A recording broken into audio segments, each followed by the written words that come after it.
મહેસાણા તાલુકાના ભાસરિયા ગામમાં 40 વર્ષીય વ્યક્તિની હત્યાની ઘટના સામે આવી છે. જમીનના ઝઘડાની અદાવતમાં 5 શખ્સોએ હુમલો કરી મોત નિપજાવ્યું. ધોકા અને હોકીના ફટકા મારી મોત નિપજાવ્યાનો બનાવ સામે આવ્યો છે. આ હુમલામાં મનીષ પરમાર નામના 40 વર્ષીય વ્યક્તિનું મોત થયું છે.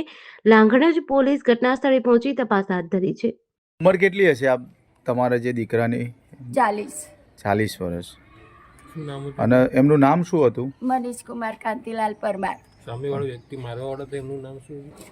ભલજીભાઈ જણાભાઈ.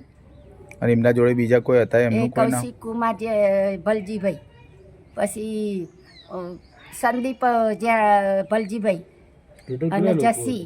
બધા કેટલા જણે થઈને માર્યો? બધા થઈને હું લખાવું એ લખો. જસી ભલજીભાઈ. મારું નામ ભારતી. ભારતીબેન. મનીષ પરમાર. 3 જણા આવું એને ઉપર બેસી ગયા હતા ને એની મમ્મી એને પાછળ મારતી હતી, મનીષના પગ ઉપર મારતી હતી, લાઠી હતી. અને એના પેલા છોકરાએ તો એને મનીષના માથામાં ધાર્યું હોત એને માર્યું. બધા એક જ ઘરના હે રહ્યા જે ને 3 જણ મનીષના માથે બેસી ગયા હતા ને છોડતા જ નહોતા મનીષને. હું એના હાથે જોડી, પગે જોડી, તો મનીષને છોડતા જ નહોતા. જેડીસી ન્યૂઝ સાથે ભાવિન ભાવસાર, મહેસાણા.